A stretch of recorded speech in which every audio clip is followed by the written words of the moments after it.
Hello. I hope you all enjoyed Nick Scudamore's excellent lecture on film versions of Hamlet. I'll be interested to hear what you think. Today we begin Othello. The play was written in 1603 at the very height of Shakespeare's greatest phase of creativity as a tragic dramatist. It comes 2 years after Hamlet and a year or two before King Lear.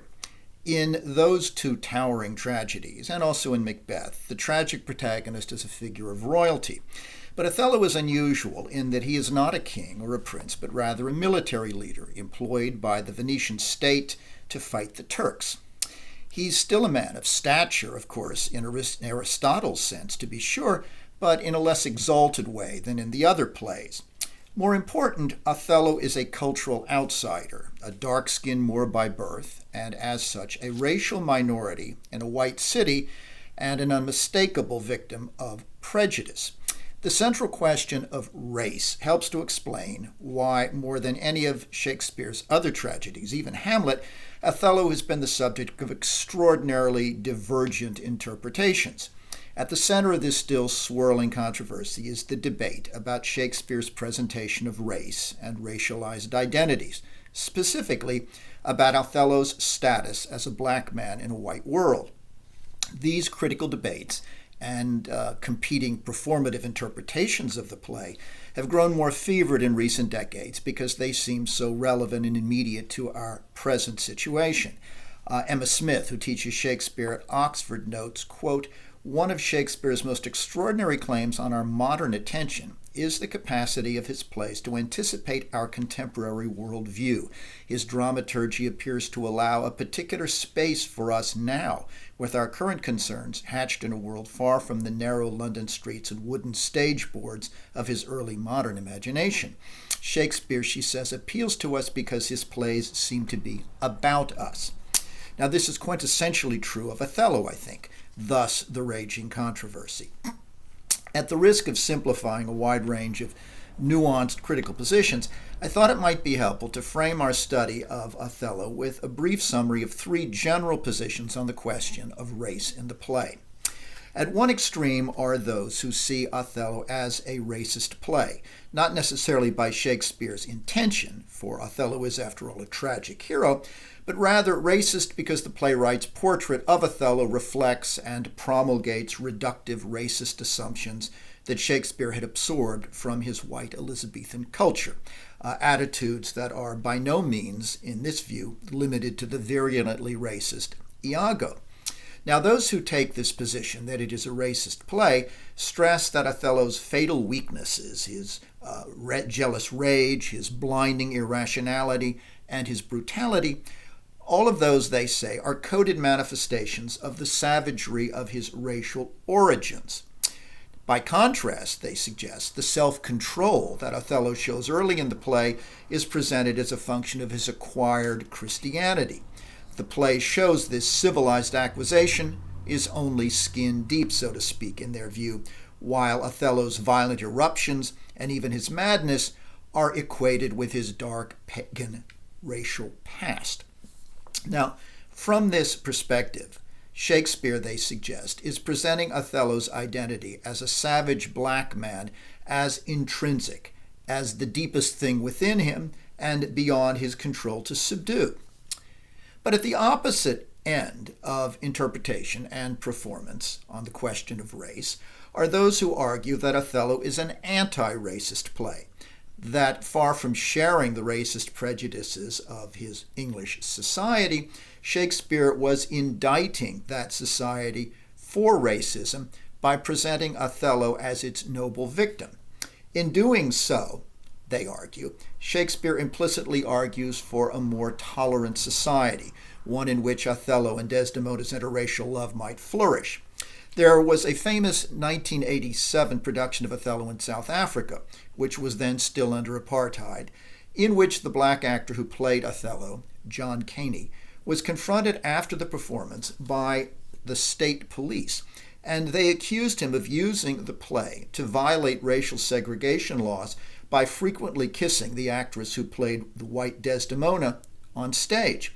Caney stressed that he intended this transgressive aspect, that he played it up because he said, quote, the play is woven into the struggle for equality in South Africa, and its title character is one of the country's most important roles. One of the most important roles in Africa, Othello. In short, Caney saw Othello as an important anti-racist play, and his only complaint was that by not killing off Iago at the end, Shakespeare, quote, leaves racism alive in some way.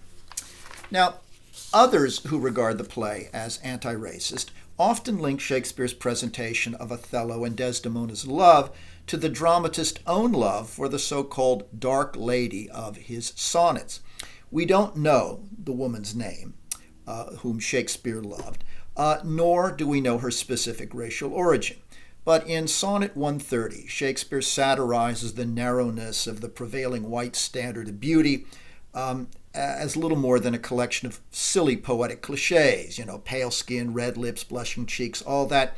And in the closing couplet to the sonnet, he makes it clear that he loves his own dark lady, not despite her dun-colored breasts and her hair like black wires, but rather he loves her because of those differences. In short, black is beautiful.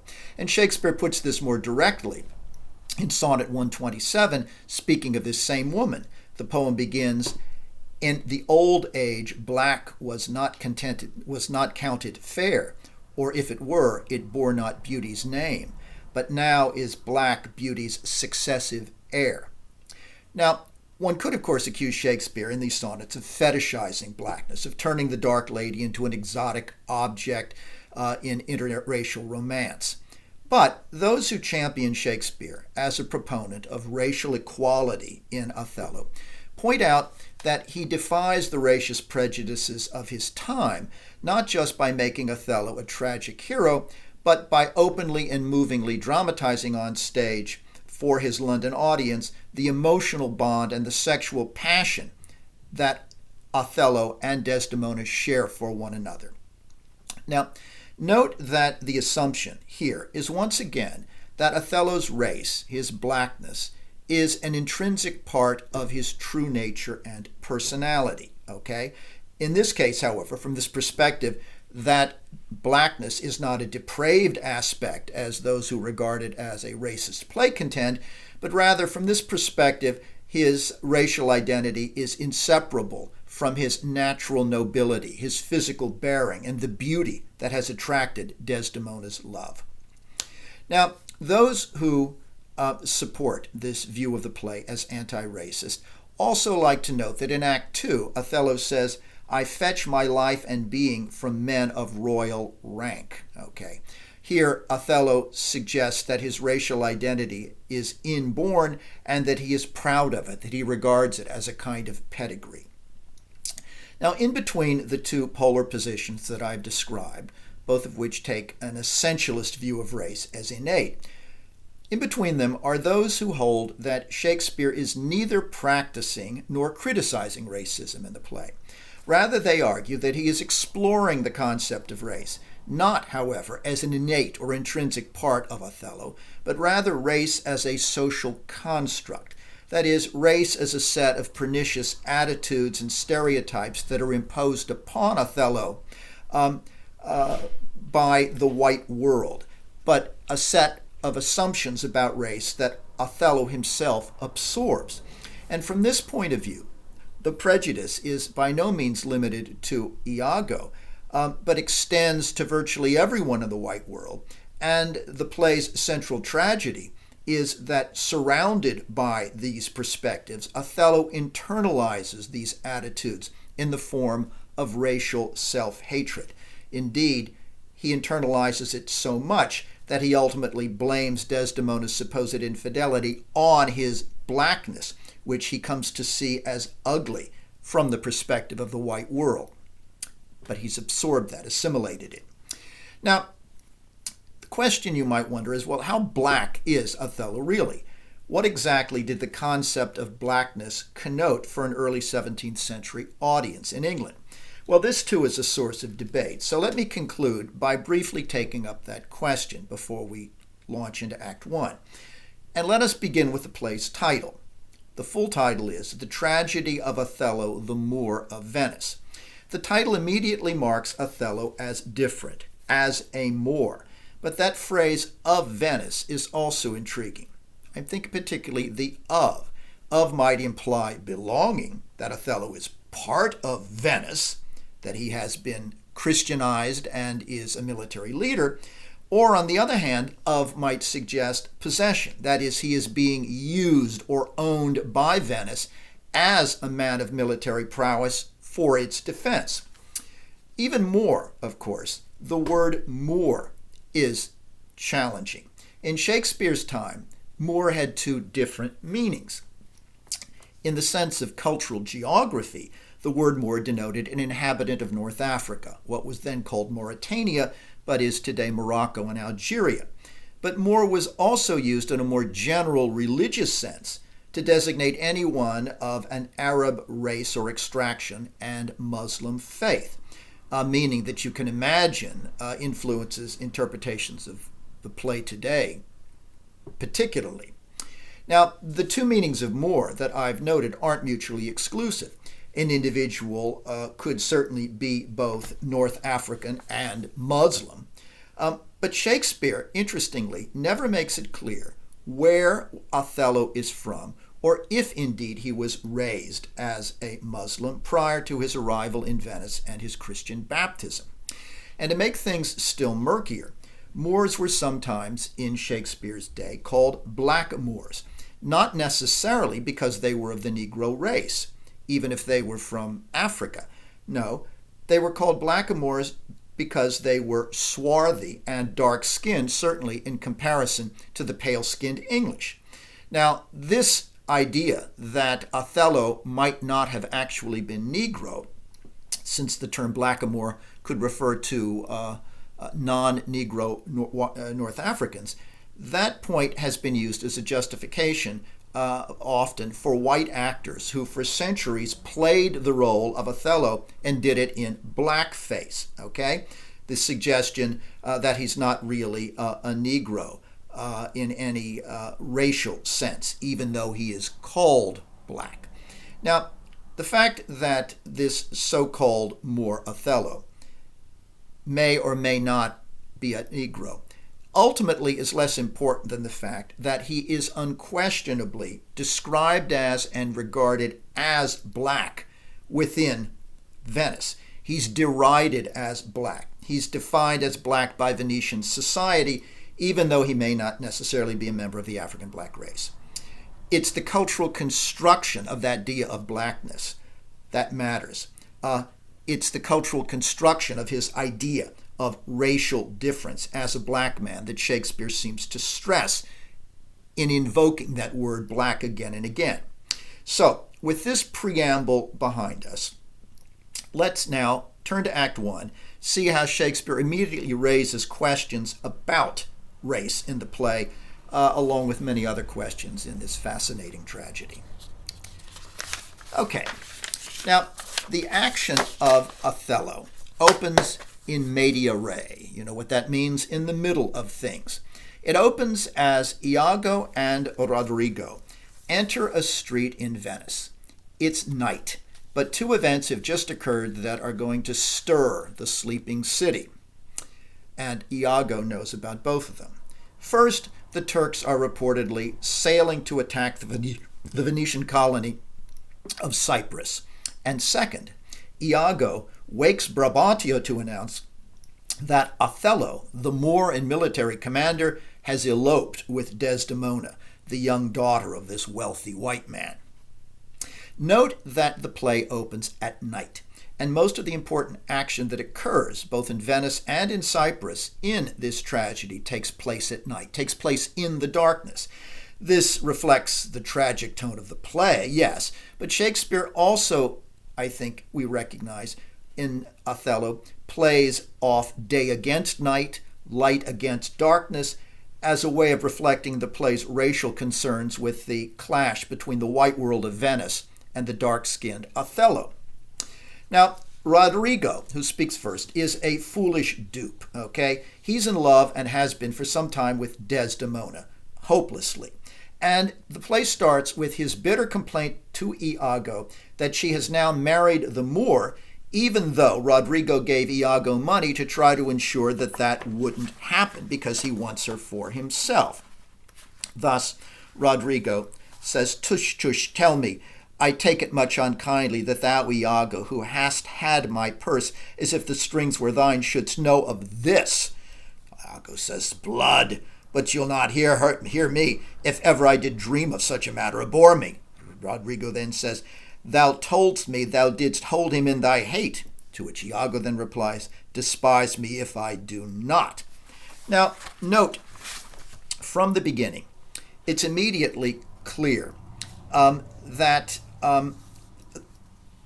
the Moor, Othello, has married Desdemona, even though Rodrigo gave Iago money to stop it, and that Rodrigo, this gullible man, has been manipulated and now feels betrayed by the money he gave Othello in order to work for him, betrayed by Iago's false promises. Now, he'll continue, Iago, to lead Rodrigo by the nose throughout the entire play, urging him at one point to put more money in thy purse just so, it appears, Iago can spend it. He has no intention of helping Rodrigo at all.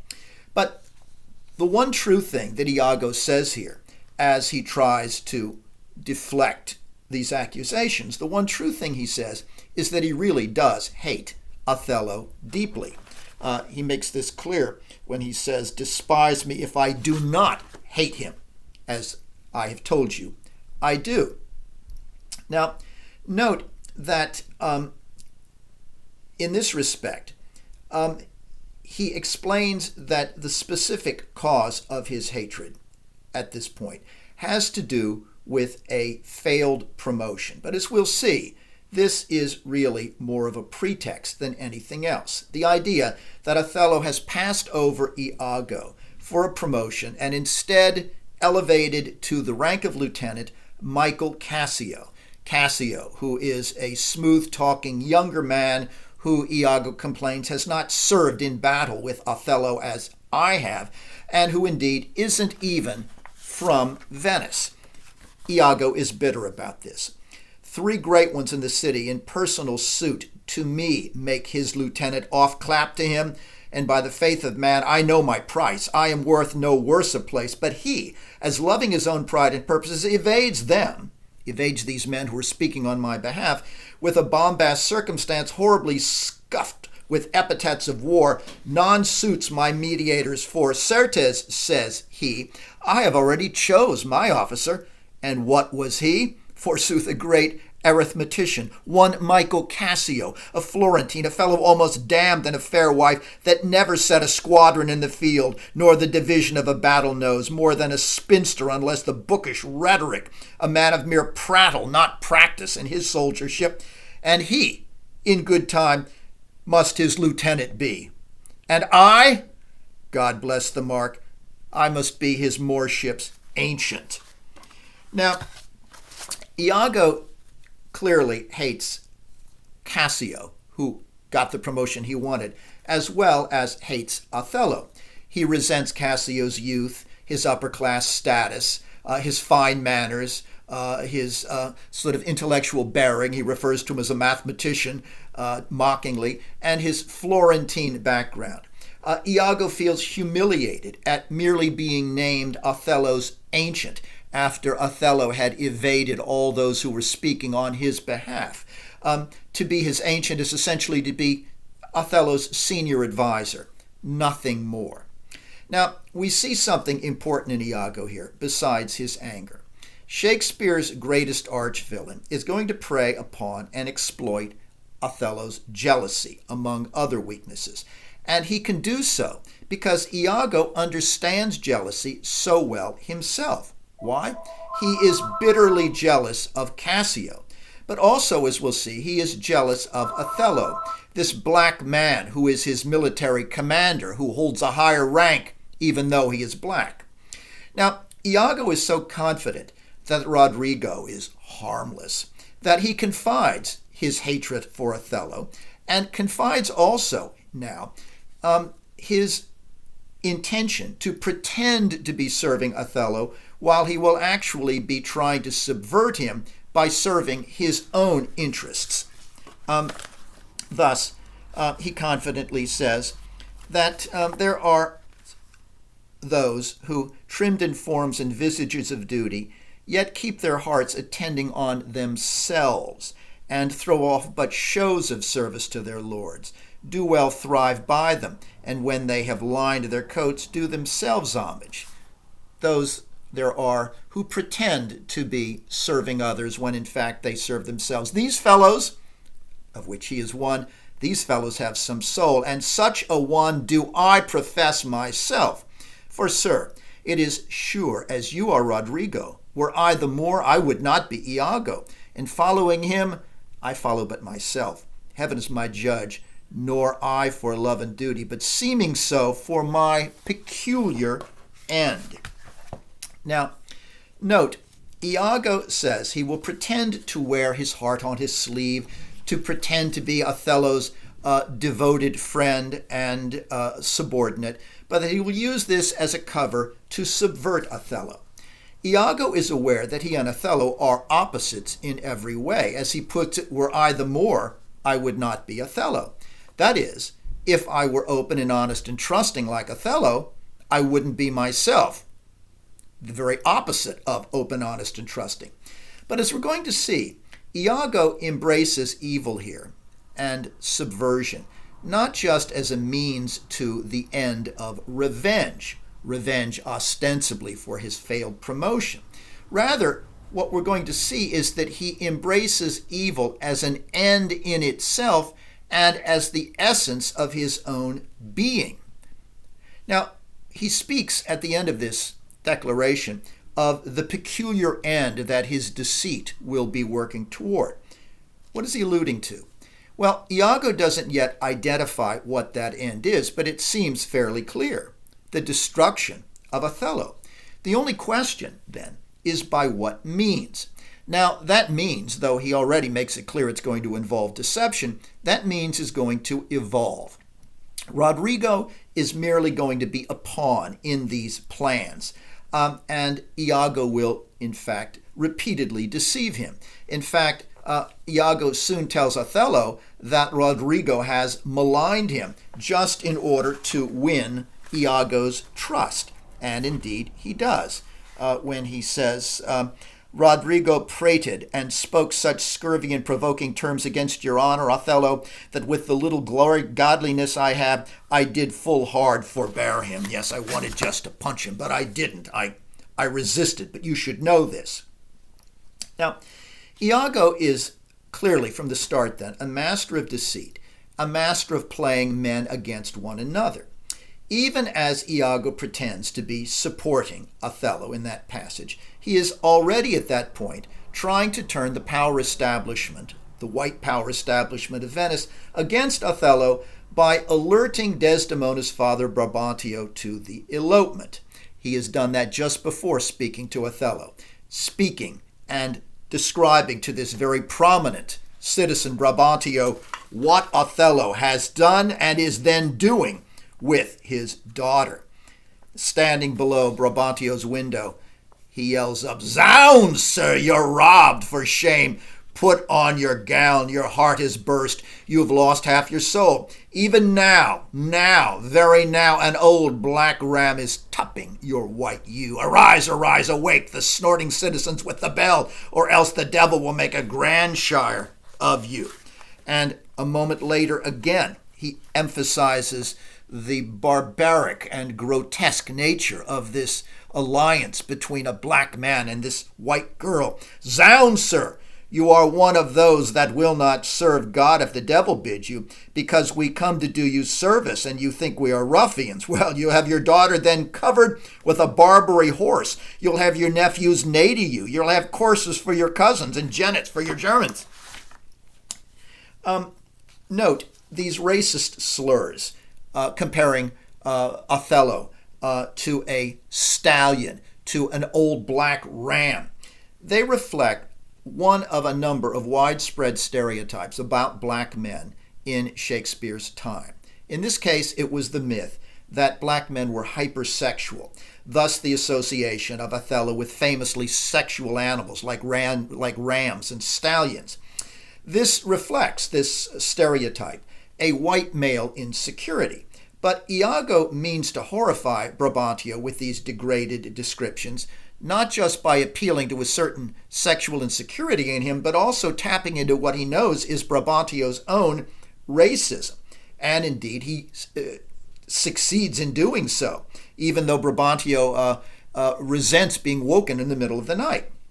Now, note that neither Iago nor Rodrigo, in this opening, refer to Othello by his proper name.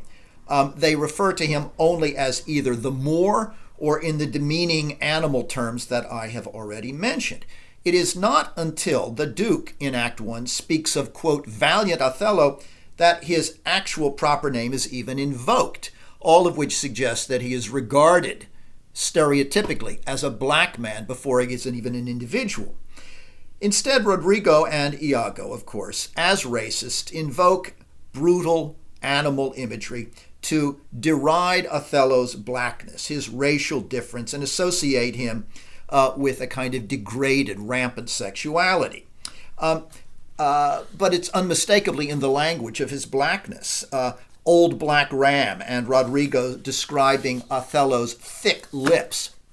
Now, note that Brabantio looks down and sees Rodrigo on the street and identifies him and ridicules him as that pest who has tried, rather ridiculously, to court his daughter Desdemona.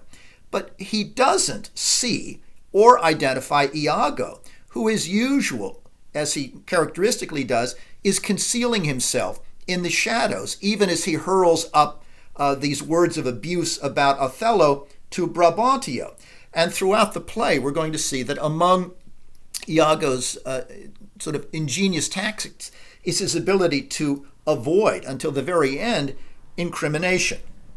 Now, when Iago speaks of Desdemona having sex with Othello in these degrading ways, he says they are making the beast with two backs.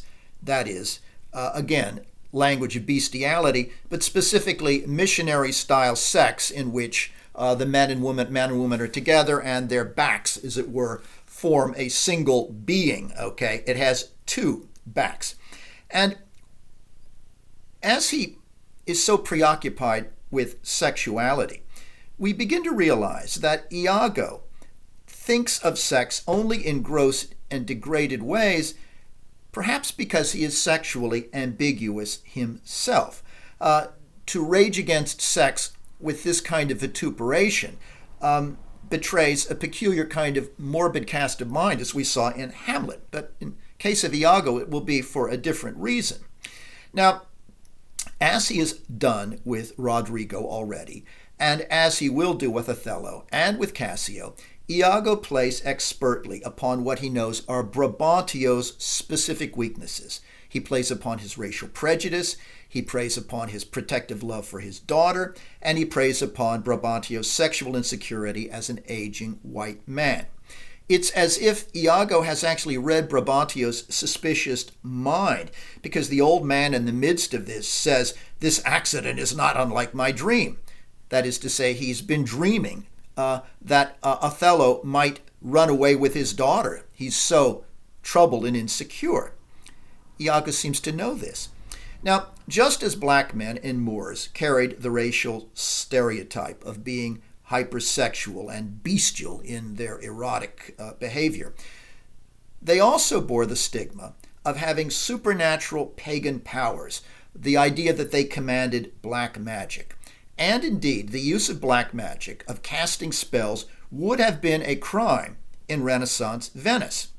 When Brabantio has Othello arrested and brought before the Duke, he presents that witchcraft, black magic, as an actual legal charge, not just as a wild accusation. Brabantio insists that Othello has used spells to seduce his daughter and rob him of her because he simply can't accept the idea that Desdemona might actually love this black Moor. Thus, he says, "O heaven, how got she out? O treason of the blood fathers, and hence trust not your daughters' minds, but what you see them act. Are there no charms by which the property of youth and maidenhood may be abused? Have you not read? Yes, yes. This must be charms. It's inconceivable that she could have been robbed except by that kind of supernatural power invested in a Moor.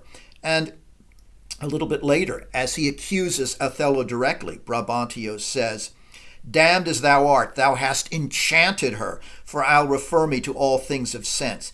If she in chains of magic were not bound, whether a maid so tender, fair, and happy, so opposite to marriage that she shunned the wealthy, curled darlings of our nation, would ever have to incur the general mock, run from her gardenage to the sooty bosom of such a thing as thou. I therefore apprehend and do attach thee, for an abuser of the world, for a practicer of arts inhibited and out of warrant. Lay hold of him." And Brabantio has Othello arrested at this point and brought before the Duke. Now, note that even though Brabantio is the one who brought Desdemona and Othello together when he invited Othello to his house, he nonetheless regards Othello now as what he calls a thing, a sooty thing, less than fully human.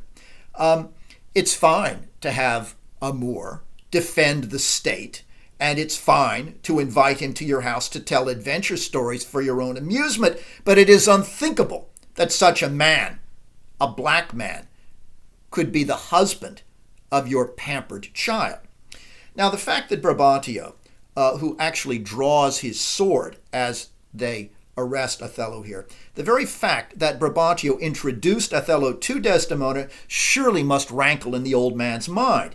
And I think we sense that part of his rage at Othello here is a displacement of Brabantio's own rage at himself for unwittingly facilitating the relationship. Indeed, Othello later points out that Brabantio, quote, "loved me, oft invited me, and still questioned me about the story of my life." Othello says this to the Duke. Yeah, well, it's true.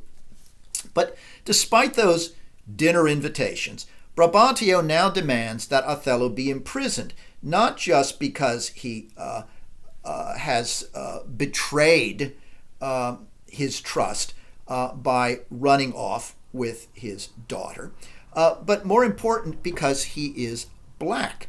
And indeed, Brabantio here is appealing to the Duke and those around him as fellow white Christians. He's trying to rally their support, the support of men like himself, against this outsider.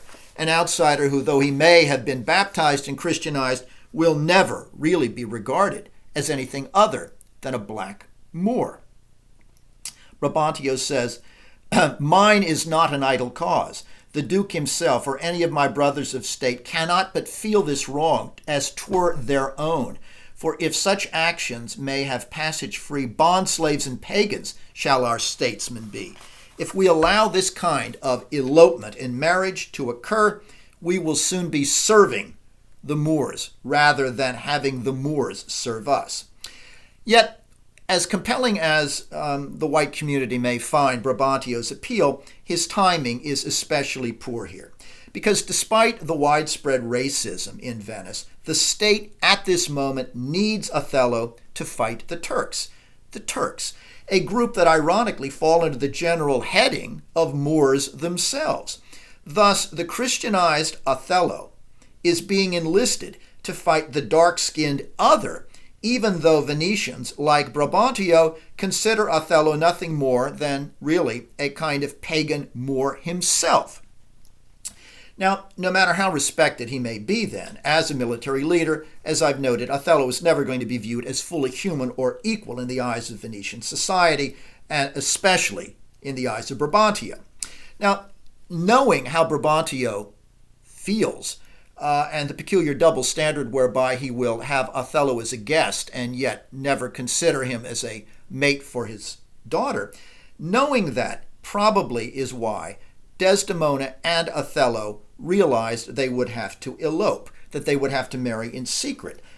even though such deception is foreign to both of their natures, which are fundamentally honest and open and truthful. Now, when we see Othello first in Act 1, he tells the court that he will speak only, quote, the unvarnished truth, because he hates lies. And yet, one might have to say that he did, and Desdemona as well, practice a necessary dishonesty when they, behind Brabantio's back, eloped. And they did so because they realized it was the only way that they could be man and wife. Now, bear in mind that their marriage is legally possible and permitted, but it's only because Othello has been baptized as a Christian convert, even if the state culturally doesn't regard him in that way. If they run off, they can be married. Now, in denouncing Othello, Brabantio draws on a third racist stereotype about black men, and that is they are in league with the devil, a term he refers to frequently. In declaring the marriage to be, quote, against the laws of nature, the aggrieved old Brabantio refers to Othello as carrying out, quote, practices of cunning hell. Brabantio is sure, and he pleads this to the Duke, that Othello has used black magic because he is consorting with Satan. It's a racist assumption that others will also make about Othello. Now, after hearing Iago's crude, violent language, consider the way Othello speaks when we first see him. It is as Brabantio has drawn a sword on him with a number of men, and they are about to arrest him. Our first encounter with Othello is after Othello has spoken very briefly and is about to be apprehended. And he says to Brabantio, "Keep up your bright swords, for the dew will rust them. Good Signor Brabantio, you shall more command with years than with your weapons. I'll respect your age, but there's no need to draw swords on me." Now, this language that he uses here typifies Othello's way of speaking in Act 1. Calm, elegant, measured, but lyrical, with concrete, beautiful images, brightness and dew. Very different from the natural images that Iago uses of rutting beasts. Now, it's also notable that the man of war here, Othello, urges restraint. Put down your swords. And he speaks with the same calm dignity when he is questioned by the Duke, who, after all, needs him for a military campaign, but is under pressure to have him imprisoned. Now, Iago is aware of all of this, and Iago's first attempt to subvert Othello is, after all, to incite Brabantio to have him arrested. Okay? This first attempt on Iago's part fails, and it fails partly because have him imprisoned, and that fails partly because the political situation favors exonerating Othello. But it's not just that. Othello's language and self-command also exonerate him from the charge of using magic in order to marry Desdemona. Under interrogation, Othello remains calm because he knows that Venice depends on him, but he also trusts in the justice of the state, and he believes that Venice recognizes his inherent nobility despite the color of his skin. This may be a misplaced faith, but it is one that Othello believes in. He says of Brabantio, "Let him do his spite. My services, which I have done the signori, shall out-tongue his complaints. 'Tis yet to know which, when I know that boasting is an honor, I shall promulgate. I fetch my life and being from men of royal siege. I love the gentle Desdemona. I would not my unhoused condition put into circumspection and confine else for the sea's worth." And then he goes on, "I must be found, my parts, my title, my perfect soul, they shall be manifest rightly." Now, he says this just shortly before he tells Brabantio to put up his bright sword because the dew will rust it. But again, there's an elegance to this language, a calm self-confidence. But at the same time, what we find in this passage is an instance of the trusting nature of Othello that Iago is going to exploit. Othello's tendency to assume that others are as honest and fair-minded as he is. When he refers to his perfect soul, Othello means his innocence against the charge that he used black magic to cast a spell on Desdemona to force her to love him.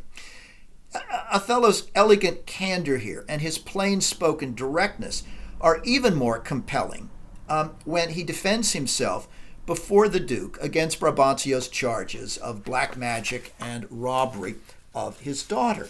Now, again, he speaks calmly, elegantly. He says, "Most potent grave and reverend signors, my very noble and approved good masters, that I have taken away this old man's daughter, it is most true. True, I have married her. The very head and front of my offending hath this extent no more. Rude I am in speech, and little blessed with the soft phrases of peace. For since these arms of mine had 7 years' pith, till now some 9 moons wasted, they have used their dearest action in the tented field, and little of the great world can I speak, more than pertains to feats of broils and battles. And therefore little shall I grace my cause in speaking for myself, yet by your gracious patience I will round an unvarnished tale deliver of my whole course of my love. I won his daughter." Now, note that Othello begins wisely and respectfully here by calling attention to the fact that he respects the authorities, but that he also respects himself as a man of military valor of many years. And he ends in a simple, lucid declaration. I won his daughter. I won her as a suitor. I didn't enchant or seduce her. Othello speaks of himself here as a man not of characteristic words, but usually of actions, even referring to himself as rude in speech. Now, he obviously is not rude in speech, but that's not false modesty. Rather, it's a sign that Othello wants to strip language of anything deceptive or anything merely decorative in order to get at the simple truth that he and Desdemona fell in love with one another. And Othello is so confident that Desdemona will corroborate his account of how they fell in love that he is willing, he says, to wager his life on the fact that she will confirm what he says. I do beseech you, he tells the Duke, send for the lady to the signatory and let her speak of me before her father. If you do find me foul in her report, the trust, the office I do hold of you, not only take away, but let your sentence even fall upon my life. If she does not confirm what I've just said about our love for one another, then not only rob me of my military rank, but kill me. That's how sure he is. That's how much faith he has in Desdemona. Now, note that Othello values his life here in relation to his belief in Desdemona's love for him. And this proves to be a crucial belief, because if he cannot believe in her love, then Othello cannot believe in himself or in the value of his life. Iago hears what Othello had just says here, and he's going to prey upon Othello's desperate need to believe in Desdemona's love, which he does uncategorically at this moment. Othello goes on then to give the Duke and the others what he described as an unvarnished account of how a young sequestered Venetian woman fell in love with a middle-aged blackamoor who fell in love with her. And once again, in explaining this, he is honest, not only with the others listening, but with himself. He assumes that the others will accept the truth of this because he believes in the fundamental honesty of other people. It's as if he has projected his own valued truth-telling and honesty onto the world. Now, his account is again filled with natural images and presented in a style that is marked by balanced phrases and elegant repetitions. He says that Her father loved me and often invited me to the house, and I would speak to his daughter. And these stories she would hear. These things to hear would Desdemona seriously incline. She'd come again, and with a greedy ear devour up my discourse, fascinated by my stories. And often did I beguile her of her tears, when I did speak of some distressful stroke that my youth suffered. My story being done, she gave me for my pains a world of kisses. She swore in faith 'twas strange, 'twas passing strange, 'twas pitiful, 'twas wondrous pitiful. She wished she had not heard it, yet she wished that heaven had made her such a man. She thanked me and bade me, if I had a friend that loved her, I should beteach him how to tell my story, and that would woo her. Upon this hint I spake. She loved me for the dangers I had passed, and I loved her that she did pity them. This only is the witchcraft I have used. Now, note here in this touching account of how Desdemona fell in love with him, and in her coyness urged, if you have a friend who could tell these stories, I'd love them. He realized she loved him. Note that as he describes this, the lyrical repetition of phrases and rhetorical parallelism. She gave, she swore, she wished. She loved me, I loved her. 'Twas, as he puts it in describing it, 'twas strange, 'twas passing strange, 'twas pitiful, 'twas wondrous pitiful. This kind of gathering repetition, this balance, this elegance. Now, after listening to this, no wonder the Duke says, I think the tale would win my daughter too. It's not just the content of that tale, but again, the style that impresses. And clearly, it's not just that the state needs Othello at this point, that the Duke needs him, but that the Duke genuinely seems convinced that this was a love match, notwithstanding the racist atmosphere within Venice as a whole. But having considered the style, let us consider the content here. Exactly how and why did these two fall in love?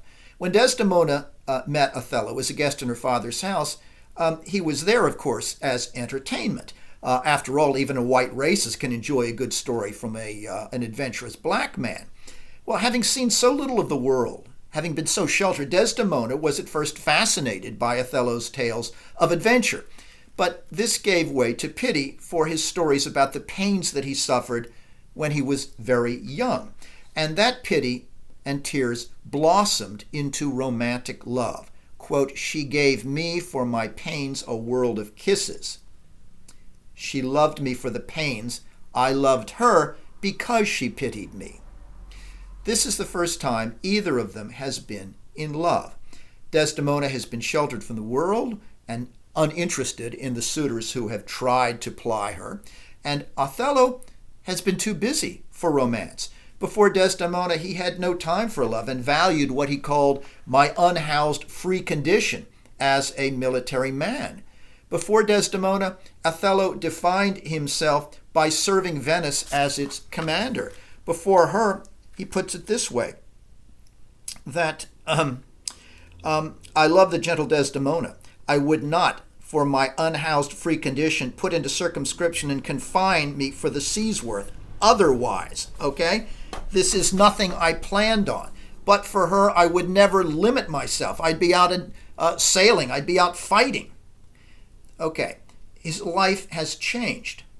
Now it is his belief in Desdemona's love that principally defines Othello, not his military role. Now it is that love that gives value, he says, to his life, enough that he'll wager his life upon it. Well, despite Othello's position as a Christianized foreigner and a celebrated commander, Brabantio nonetheless assumes that his accusations before the Duke are going to prevail. He assumes that Othello's dark skin and pagan background will cause the Duke to nullify the marriage and arrest Othello, no matter how great the peril might be in a military sense. Thus, when he speaks of otherwise we shall have bond slaves and pagans as our statesmen, he's trying to suggest that if you don't have this man arrested, the entire political order is somehow going to crumble. Now, Iago, of course, we know, is hoping that the Duke will dissolve the union and have Othello put in jail. But although he hopes this, he recognizes that it might not happen. Iago says, "Faith tonight, Othello hath boarded a land carrack. If it prove a lawful prize, he'll be made forever." Iago knows that and fears, as he describes this marriage as boarding a carrack, again, a sexual image, that if Othello is exonerated, his reputation will soar, and that this could actually strengthen Othello's position within the social order. Thus, he hopes very much that the Duke will turn against Othello. But it doesn't happen, and as we'll see, Iago has an infinite number of other possible strategies that he will bring to bear on it. But we have to ask, would Brabantio and Iago here have succeeded in subverting Othello and having the marriage dissolved and having Othello imprisoned, or worse, if it weren't for the military emergency? Well, I think the answer is probably not. They still would not have succeeded. Because according to the laws of Venice, as I've said, Othello, as a Christian convert, did not commit a crime in marrying Desdemona, even in eloping with her, and there is, after all, no evidence that Brabantio can materially present that Othello used black magic. But given Othello's pride in his honesty, I think that we must again feel slightly troubled at the fact of the elopement itself as an act of deception behind Brabantio's back. And it's worth noting then that before going out in a state of such trauma and anger that in fact we've learned later he soon dies, before leaving, Brabantio turns to Othello and says, "Look to her, Moor. If thou hast eyes to see, she has deceived her father, and may deceive thee." These words, which Othello dismisses at this moment, nonetheless will be remembered later. They stick in his mind, and when he begins to doubt Desdemona's fidelity, these are words that cause him great pain. Now, Brabantio has at this point denounced and cast off his own daughter Desdemona in disgust because of her deception in eloping and because of her love for a black man. Othello responds by denying that Desdemona is in any way capable of deceit other than the elopement, and insists in her honesty. Her honest love for him, he says, is the same as my honest love for her. He pledges his life upon her truthfulness and urges that they bring her. Othello says that upon my life, her faith, honest Iago. Well, note, honest Iago at this point, from what we know of Iago, should make us tremble a little bit. Because, of course, we realize that there is nothing at all honest in Iago. And it's another remark on Othello's part that makes us realize that he mistakenly assumes everyone is as honest as he. It is partly due, of course, to Iago's impersonation of a faithful military subordinate, but it is also Othello's fundamental belief in the honesty of others. Okay, now note that at this point, Othello deeply believes in Desdemona's love for him because she has just confirmed it when she was called into the Duke's palace before this courtroom setting. She was called in, and when she arrived, without hesitation, here's what she said: "That I did love the more to live with him, my downright violence and storm of fortunes may trumpet to the world. My heart's subdued, even to the very quality of my lord. I saw Othello's visage in his mind, and to his honors and his valiant parts did I my soul and fortunes consecrate.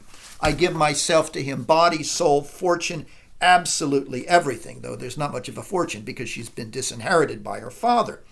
But Note the words she uses here to describe her feeling of love for Othello: violence. She speaks of my downright violence and storm of love. Although Desdemona is an innocent young woman, who we will see is in fact fatally innocent, a woman who first felt fascination and then compassion for Othello before falling into romantic love with him, that love for him is not pale. That love for Othello has grown into a violent romantic passion that she defends before this group of men, and a passion that Othello shares. Now, remember that Iago had derided the sexual element in this marriage when he was baiting Brabantio that a black ram is even now tupping your white ewe. But at that point, note that Othello and Desdemona, ironically, had not yet been able to consummate their marriage in the degraded way that Iago warns they are. It is only at the end of the courtroom scene with the Duke, and with a sense of urgency, that Othello and Desdemona leave the palace in order to go and consummate their marriage. Thus, Othello, before exiting, says, "Come, Desdemona, I have but an hour of love, of worldly matters and direction to spend with thee. We must obey the time.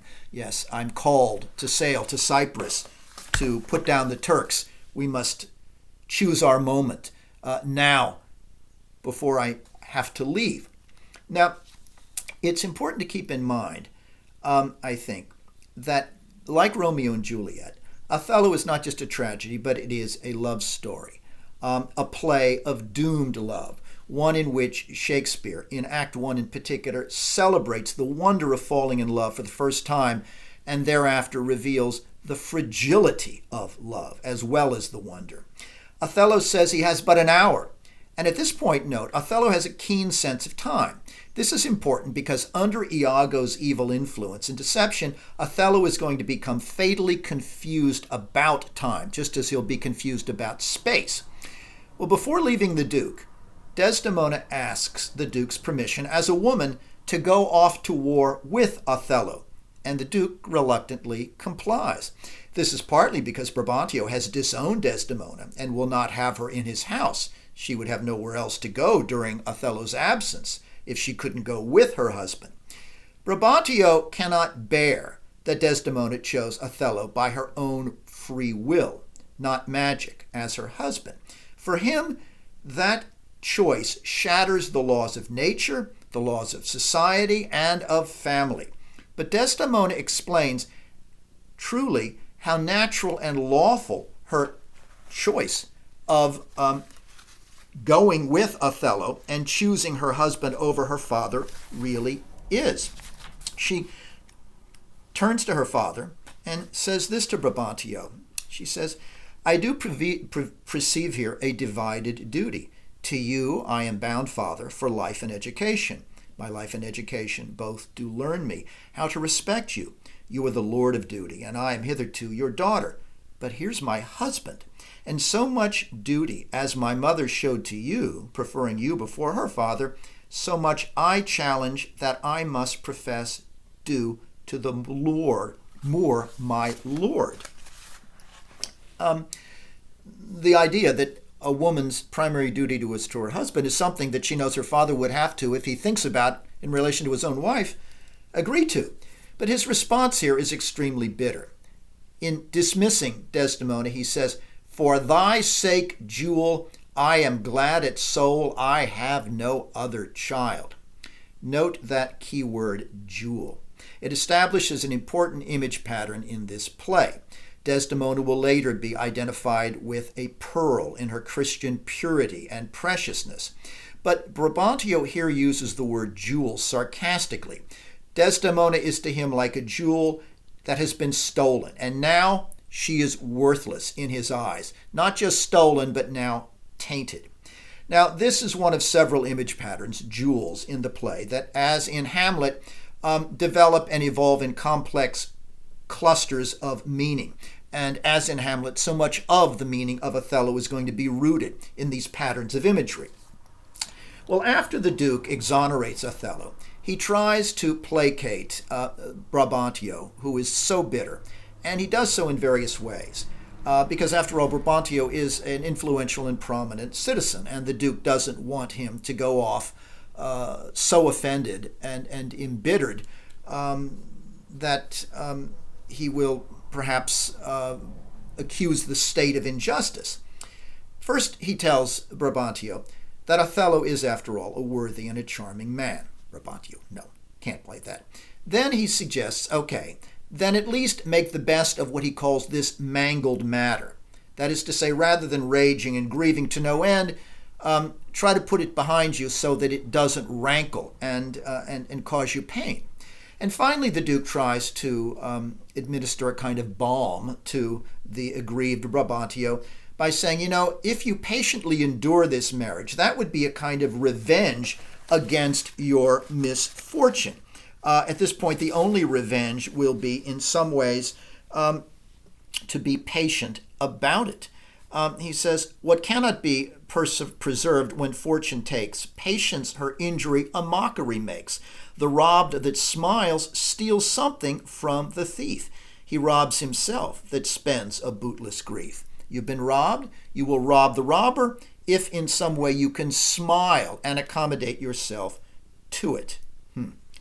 Now, note that Brabantio then refuses. So let the Turk of Cyprus us beguile. We lose it not so long as we can smile.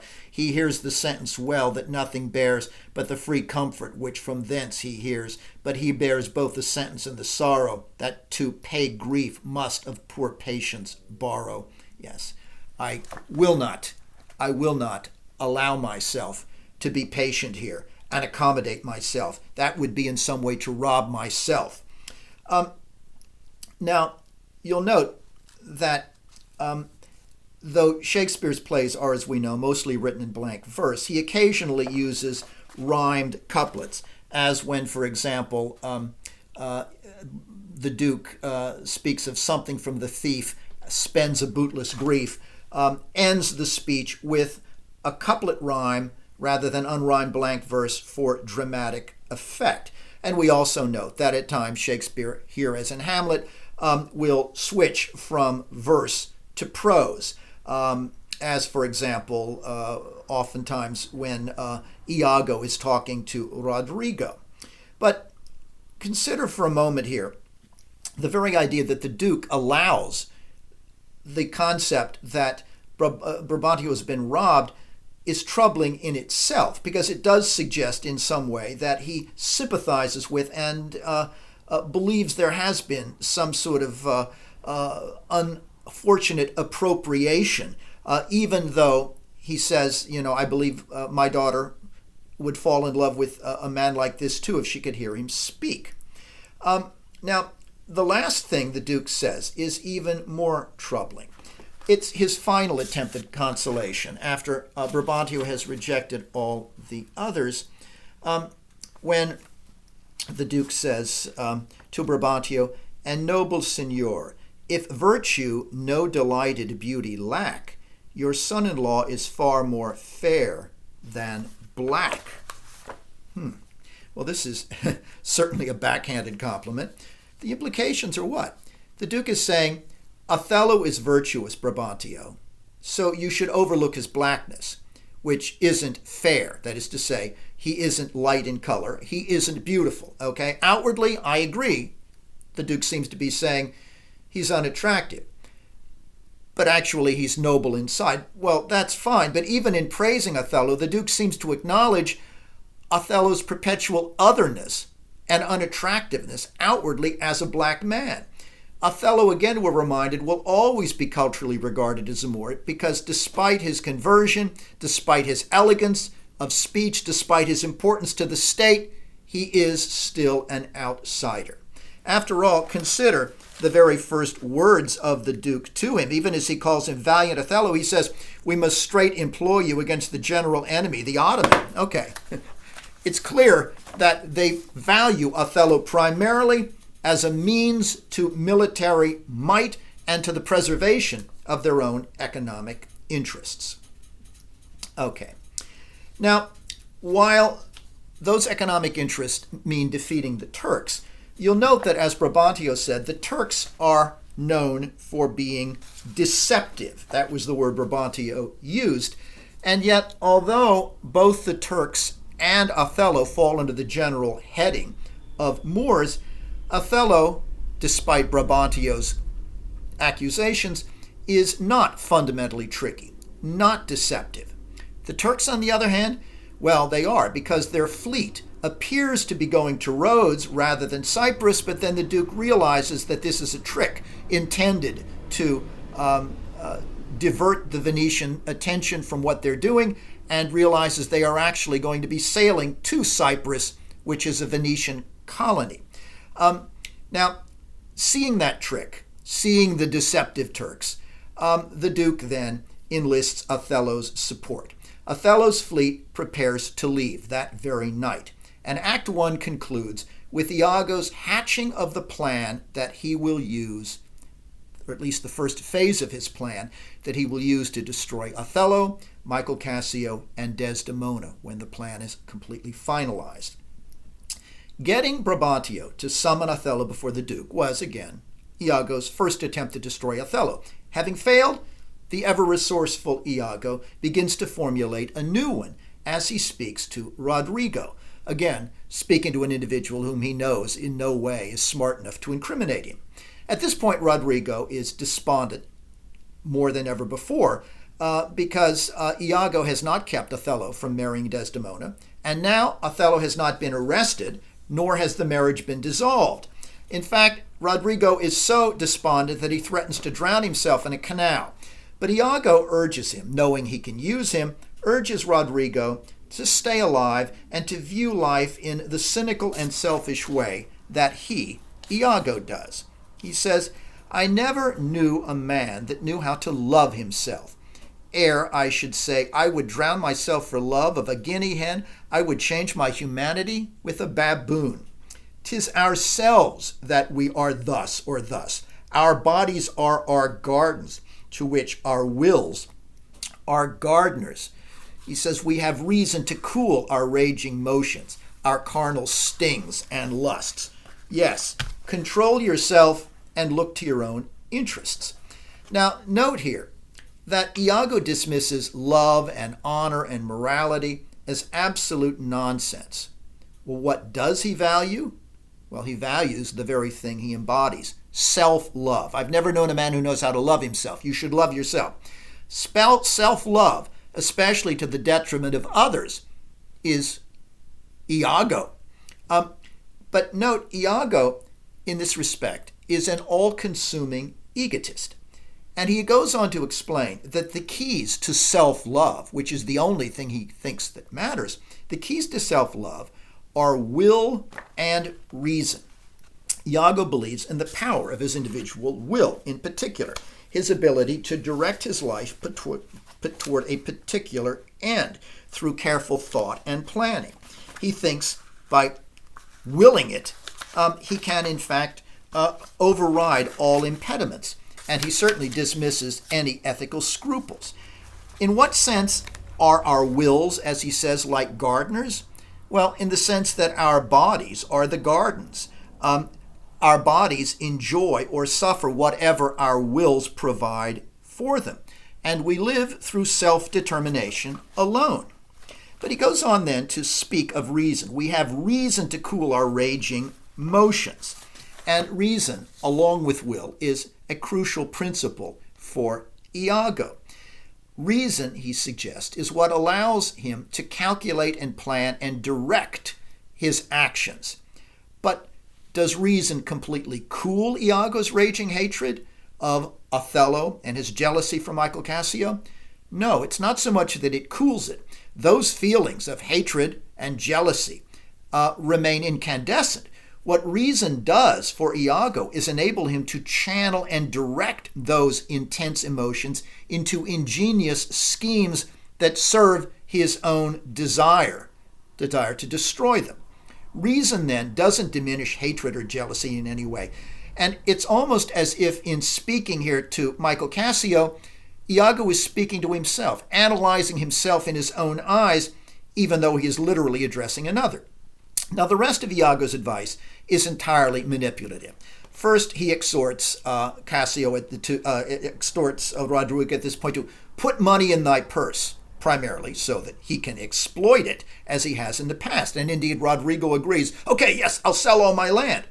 But second, in order to secure Rodrigo's gullible cooperation, he plants again the false hope that Othello and Desdemona, while they are married, won't be married for long because surely the marriage is going to fail on one side or the other. He observes, these Moors are changeable in their wills. Fill thy purse with money. The food that to him now is as luscious as locusts shall to him shortly be as bitter as a calenduita. She must change for youth herself. A frail vow betwixt an erring barbarian and a super-subtle Venetian, be not too hard for thy wits and all thy tribe of hell. It won't last.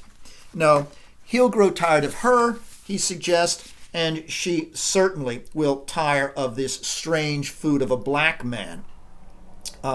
The food that to him is now delicious won't, and she will feel the same way. She must change for youth because not only is he black, but he's much older than she is.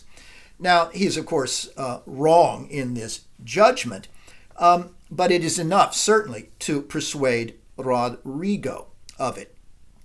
Now, note here that with his uncanny ability to know where other people are most vulnerable, Iago now exploits Rodrigo's hopeless love here by leading him on, just as we've seen he has exploited Brabantio's racism and sexual insecurity. He concludes with this extraordinary statement. He says that my cause is heartened. Thine hath no less reason, Rodrigo. Let us be conjunctive in our revenge then against him. Let us work together. If thou canst cuckold him, thou dost thyself a pleasure, and me a sport. If you can seduce Desdemona, that would be great for you and me. There are many events in the womb of time which will be delivered. Okay, now even as he is tempting and leading on Rodrigo here with the impossible idea that Desdemona would betray Othello for him, he uses one of the most important words in the play that point in multiple directions, the womb of time.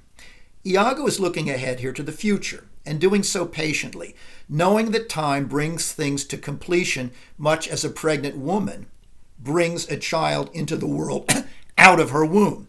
In short, Iago's evil plans are going to gestate. What he plants will be born as a catastrophe near the end of the play. It's what a moment later Iago calls a monstrous birth that will come to be. Now, his reference to the womb of time has another important implication as well.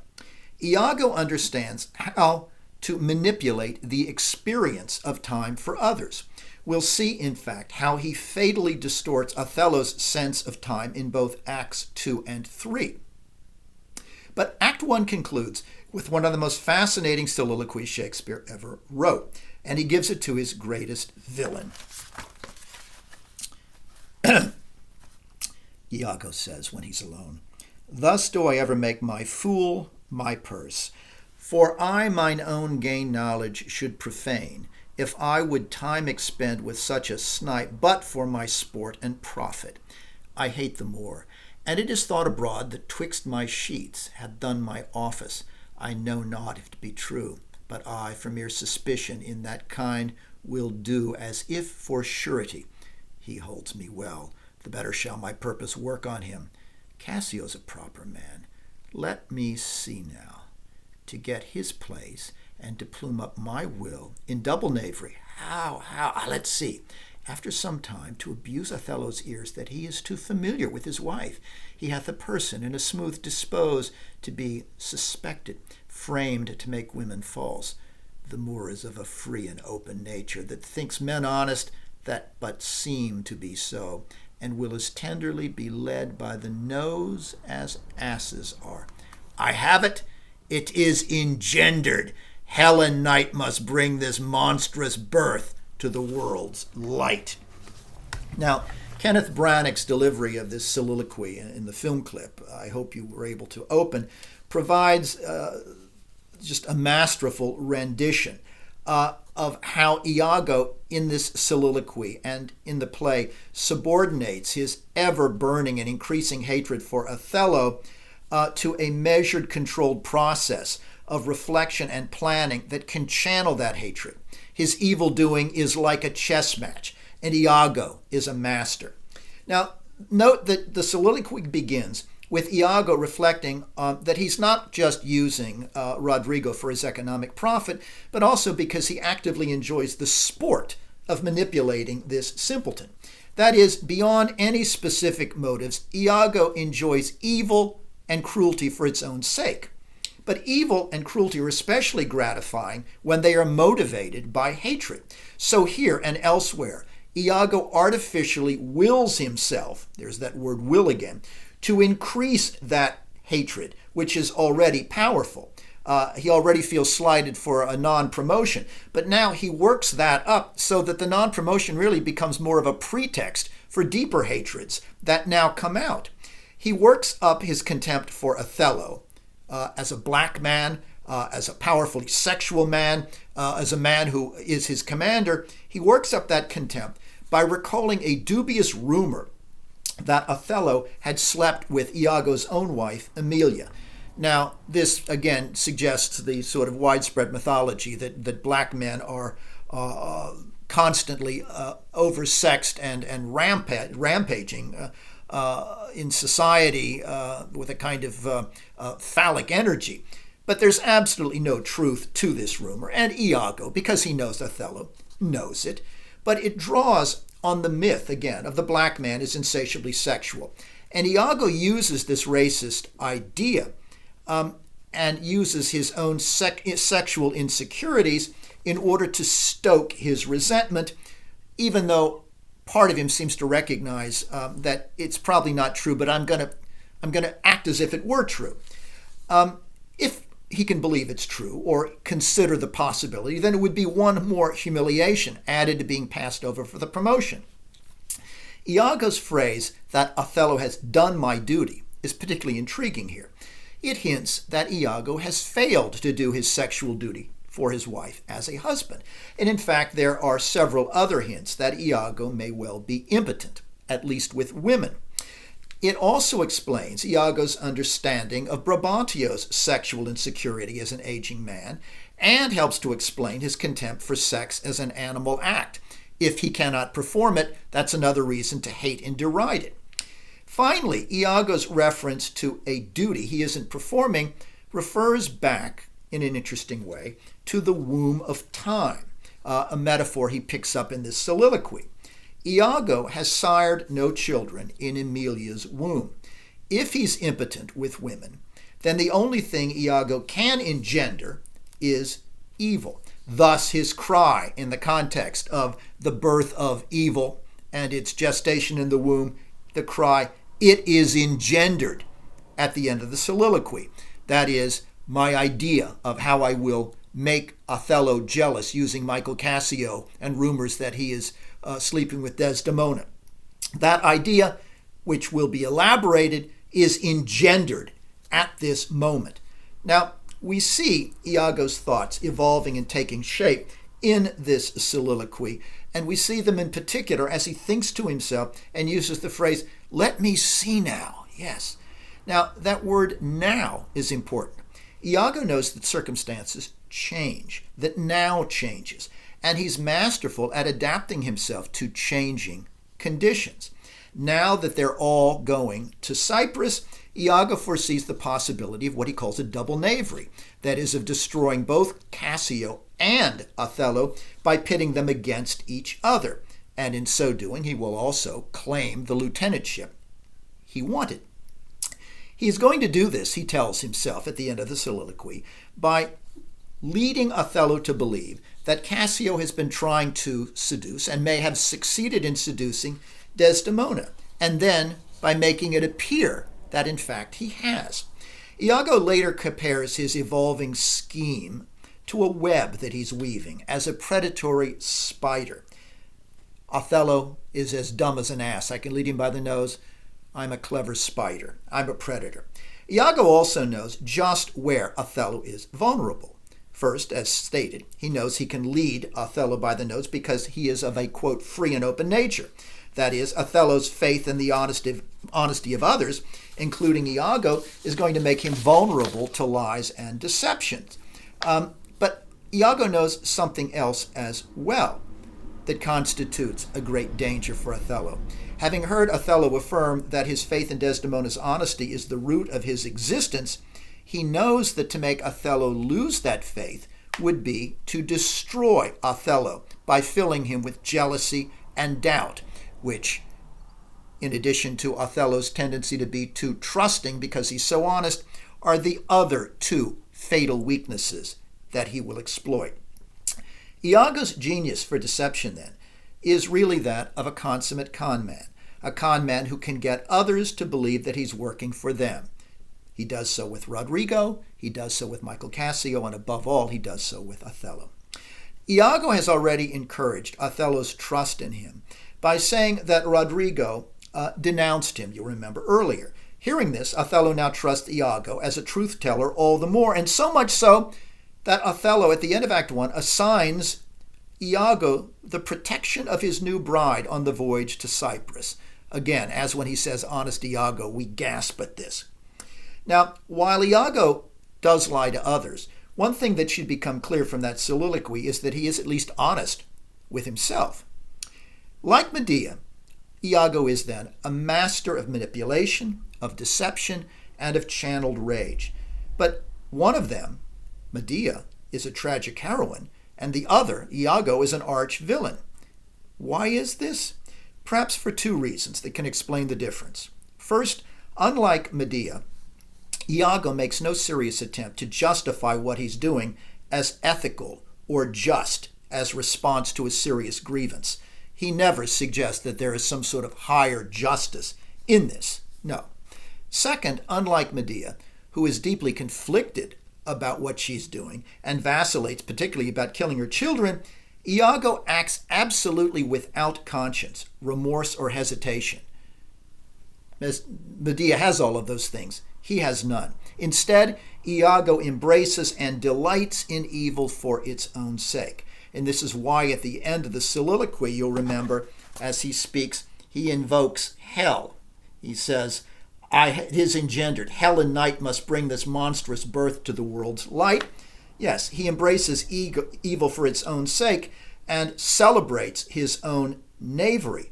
As a con man and as a sadist, it's clear from this first soliloquy that Iago's model and inspiration in evil is the devil himself.